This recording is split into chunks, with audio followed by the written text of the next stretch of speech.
Soal pagar laut di perairan Tangerang yang belakangan sertifikatnya dibatalkan Kementerian ATR BPN, kuasa hukum Agung Sedayu Group Muanas Al-Aidid bersikeras lahan itu dibeli dari warga berupa sawah dan tambak. Ini wawancara Dipo Nurbahagia dalam program Dipo Investigasi. Ada kesalahan prosedur atau bagaimana, Bang? Karena sertifikat yang kemudian diterbitkan di laut. Kalau Anda mau melihat misalnya dokumen, surat, itu jangan dilihat existingnya dia di laut. Gitu loh. Karena apa? Karena kita ini beli lahan, ya. Jadi beli itu dari rakyat, ya. Berdasarkan GIRIK tahun 1982. 1982. Iya. Jadi itu adalah tambak dan sawah. Artinya apa yang kemudian disampaikan oleh Menteri ATR bahwa 266 sertifikat hak guna bangunan disebut ilegal, Agung Sedayu Group tidak sepakat dengan hal itu? Bukan tidak sepakat, kita belum jelas karena kita belum mendapatkan resmi. Belum mendapat surat resmi. Keputusannya? Iya, belum dapat surat resmi.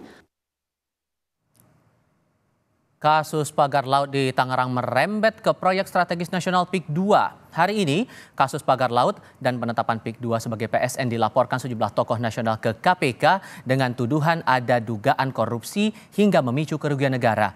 Dengan adanya laporan kepada penegak hukum, siapa dalang yang harus bertanggung jawab dan siapa pula yang bisa diproses secara pidana? Kami akan diskusikan bersama Ketua PBHI Julius Ibrani yang melapor dugaan korupsi pagar laut dan PSN PIK 2 ke KPK hari ini, dan juga bergabung bersama kami Ketua Umum Relawan Jokowi Mania Immanuel Ebenezer dan Guru Besar Hukum Unsud Purwokerto Hipnu Nugroho. Selamat sore semuanya, apa kabar?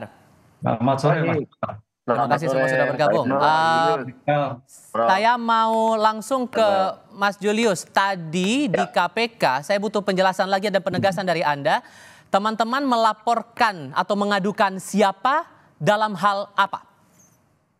Pertama, kita melaporkan terkait dengan pagar laut yang dilatar belakangi dengan penerbitan sertifikat, kemudian perda zona pesisir dan yang lainnya, dengan hal-hal teknis yang kami temui di lapangan, misalnya ada konflik kepentingan.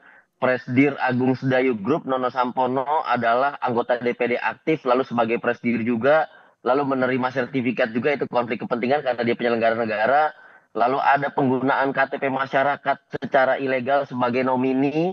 Lalu ada kantor-kantor perusahaan penerima sertifikat yang ketika kita cek ke lapangan ternyata kantornya tutup, domisilinya tidak bisa diketahui di mana lagi dan segala macamnya.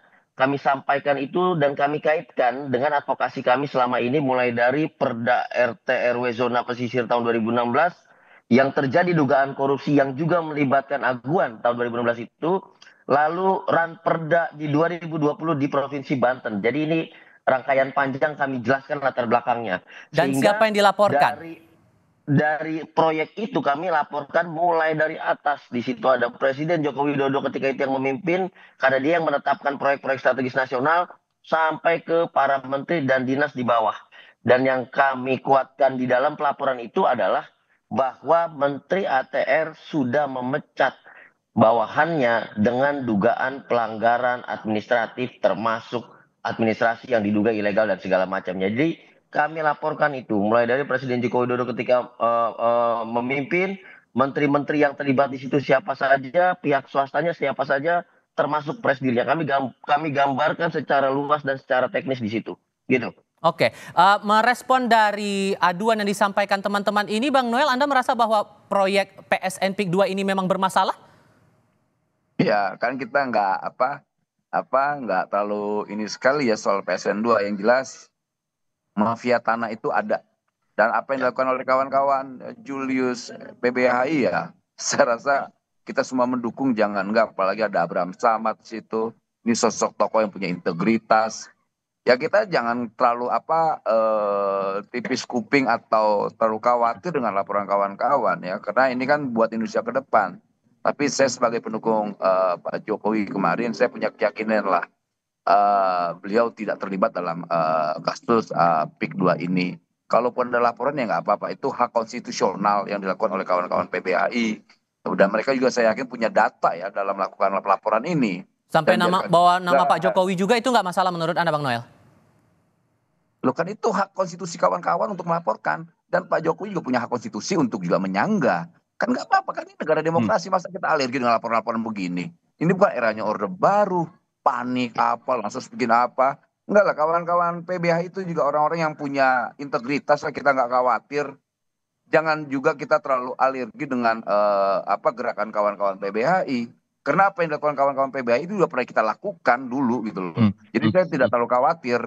Jadi saya sebagai pendukung Pak Jokowi, saya punya keyakinan besar bahwa Pak Jokowi tidak terlibat. Kalaupun dilaporkan nggak apa-apa, kawan-kawan kan punya data. Tapi sekali lagi saya sampaikan, Pak Jokowi tidak terlibat dalam kasus itu. Walaupun dia presiden kemarin, kita tahu kan kabinetnya kabinet yang malingnya banyak banget, itu garong semua isinya, banyak garongnya. Dan sikap saya nggak berubah tuh sampai sekarang. Gitu Tadi Mas Julius juga sempat menyinggung ada pihak swasta yang terlibat di sini. Siapa pihak yang dimaksud? Dan perannya apa? Yang dari awal kami tegaskan kemudian belakangan diakui adalah bagaimana ada PT Agung Sedayo Group di sana, lalu ada nama presidirnya di situ, Nono Sampono di sana, yang dulu pada saat berproses juga itu sebagai anggota DPD, penyelenggara negara yang aktif. Itu kami sebutkan satu-satu. Ada nama Aguan juga yang namanya masuk ke dalam berkas-berkas pada saat reklamasi Jakarta di tahun 2016 dan sempat juga beberapa kali diperiksa. Nah, jadi latar belakang ini sebetulnya sudah dipegang, ada di dalam kamus KPK. Nah, kenapa tadi kami kaitkan sampai pimpinan tertinggi di negara ini, Presiden Jokowi dan segala macam? Karena ini proyek strategis nasional yang pasti Pak Jokowi tahu dalam level apa, bagaimana gradasi perannya segala macam, yang bisa menjelaskan ya Pak Jokowi. Betul tadi kalau kata Bang Noel, di bawah mungkin dia nggak bisa kontrol, di bawah main-main macam-macam. Nah, ini yang perlu digali dari Pak Jokowi karena beliau punya helikopter view untuk melihat, termasuk untuk membela diri apakah dirinya terlibat atau enggak. Nah, makanya kita secara holistik tidak ada satu pihak pun yang kami singkirkan ketika dia diberikan kewenangan oleh undang-undang, ketika dia diberikan kewenangan lewat mekanisme administrasi, seluruh nama itu kita setorkan ke dalam meja pengaduan KPK agar diperiksakan, poinnya di situ. Sehingga nggak ada yang terlewat. Jangan juga dibilang oh hanya melaporkan sebagian, hanya ini yang diincar oleh kawan-kawan masyarakat sipil. No, sampai ke pimpinan daerah, sampai ke dinas kelautan, sampai ke dinas pertanahan di daerah, itu semua masuk di dalam laporan kami. Dan KPK sudah merespon akan melakukan pengayaan, menganalisis dan memverifikasi kemungkinan ada potensi pelanggaran atau tidak. Meresponnya gimana? Ya jelas, tadi kami diterima oleh Mas Fitroh. Ini bukan orang baru. Beliau dulu juga penyidik, pernah jadi penuntut juga di sana. Dan beliau juga yang memegang kasus-kasus besar termasuk reklamasi Jakarta. Jadi beliau tahu latar belakangnya di zaman dahulu seperti apa, perkembangannya seperti apa, bahkan status Aguan ketika dulu diperiksa apakah saksi, apakah sudah tersangka. Beliau juga tahu, ada cekal juga beliau juga tahu. Jadi beliau memonitor ketat dan tadi didampingi oleh Pak Ibnu, dan di ujung acara diskusi kami, pengaduan kami diterima oleh Pak Setio yang baru saja rapat. Jadi mereka sudah memonitor itu secara detail. Dan pengaduan kami, dokumen yang kami sampaikan itu memperkaya apa yang telah ditelaah oleh KPK. Oke, Pak Hipnu, ini kan dugaan ada pelanggaran, dugaan korupsi dalam sebuah kebijakan yang dibuat. Terlebih Presiden punya kewenangan untuk mengeluarkan perpres penetapan proyek strategis nasional. Mungkinkah terjadi suap untuk penetapan ataupun juga kebijakan ini? Ya, kalau kebijakan mungkin kita lihat ya. Tapi kalau kita lihat sebagai bentuk penertiban pembuatan sertifikat, dokumen itu dimungkinkan. Karena kalau kita lihat kemarin kan pertanyaannya itu kan laut. Walaupun tadi di dalam suatu tagline Kompas ini kan dulu daratan. Nah disitulah nanti kalau bisa diambil saksi ahli tanah. Apakah dulu itu ada laut atau kan tanah, itu kan bisa kelihatan. Oleh karena itu kalau itu memang laut menurut keputusan Mahkamah Konstitusi tidak bisa dilakukan sertifikat, ya itu suatu bagian dari ketentuan yang melanggar hukum. Dengan demikian saya kira dokumen-dokumen yang dibuat oleh pejabat yang berwenang kemarin dibatalkan oleh Pak Menteri itu sebagai bukti awal. Karena dalam konteks ilmu hukum, bukti dokumen, bukti administratif, pelanggaran administratif tidak menghentikan perkara pidana. Dengan demikian, suatu yang gamblang sekali, makanya tadi Mas Julius bisa melihat, karena bicara dokumen, alur ceritanya bagaimana, siapa saja yang bertanda tangan, siapa saja yang merupakan disposisi akan terlihat. Demikian akan dilihat aktornya siapa, yang bertanggung jawab siapa, adakah faktor suap, adakah penyalahgunaan kewenangan yang dilakukan, ketentuan yang melanggar. Ini suatu yang gamblang. Oleh karena itu, Mas Tifal, kalau ini tiga-tiganya Polri juga melakukan penyelidikan, kejaksaan juga, KPK, paling ini Mas Julius perlu adanya joint investigasi.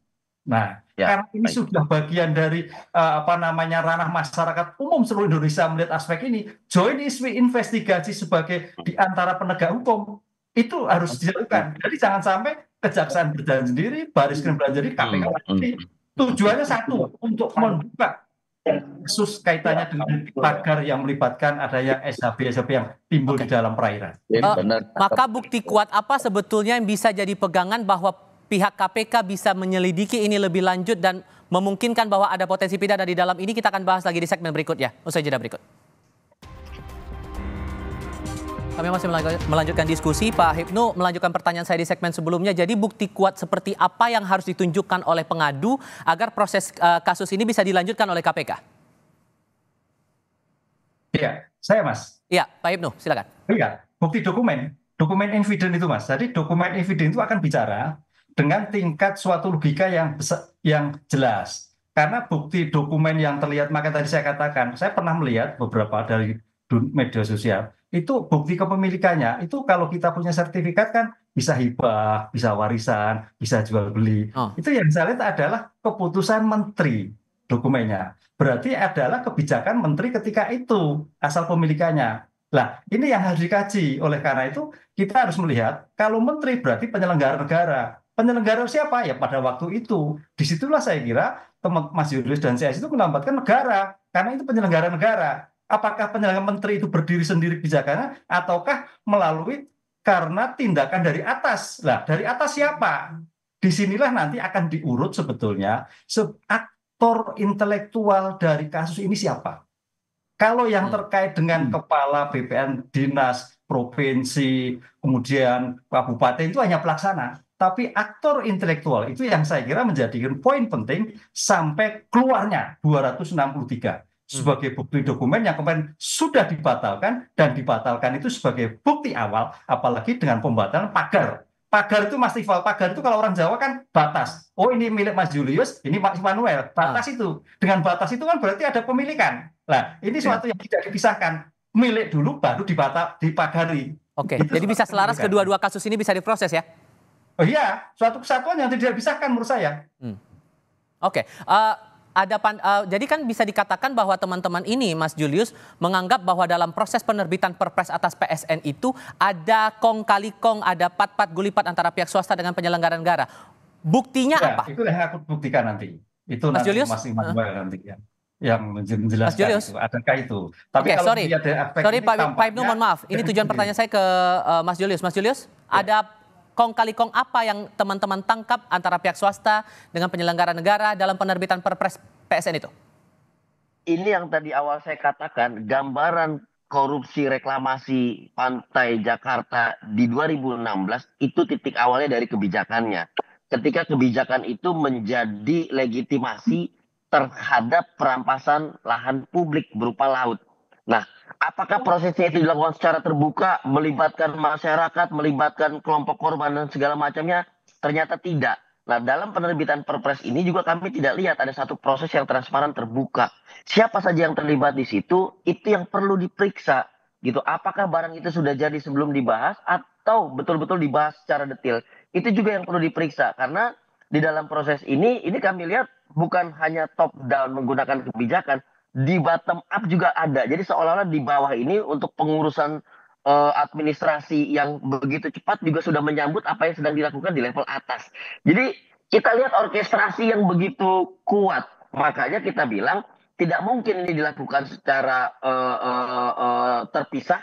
Ini pasti ada satu komando. Selain melibatkan penyelenggara negara, dia yang terlibat dalam pembentukan Perpres, ini swastanya juga pasti terlibat. Nah, kami masukkan semua nama-nama itu di laporan hari ini.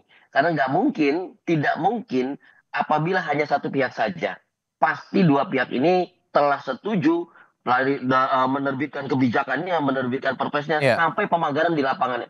Dan sertifikatnya yang kami duga itu hitungannya hari. Gitu. Jadi bukan berbulan-bulan, hari hitungannya langsung jadi gitu. Oke, Bang Noel, Anda merasa bahwa proses penerbitan Kepres tentang PSN di PIK 2 ini ada kong kali kong, ada permainan di sini? Soal itu saya tidak terlalu mengerti ya, tapi yang pasti tadi apa yang disampaikan Julian Ibrani ini, saya punya keyakinan cukup besar ya. Ini ada kong kali kong lah, pasti nggak mungkin tidak antara penyelenggara negara dengan swasta. Ya ini kan problem kita puluhan tahun menghadapi para mafia tanah ini.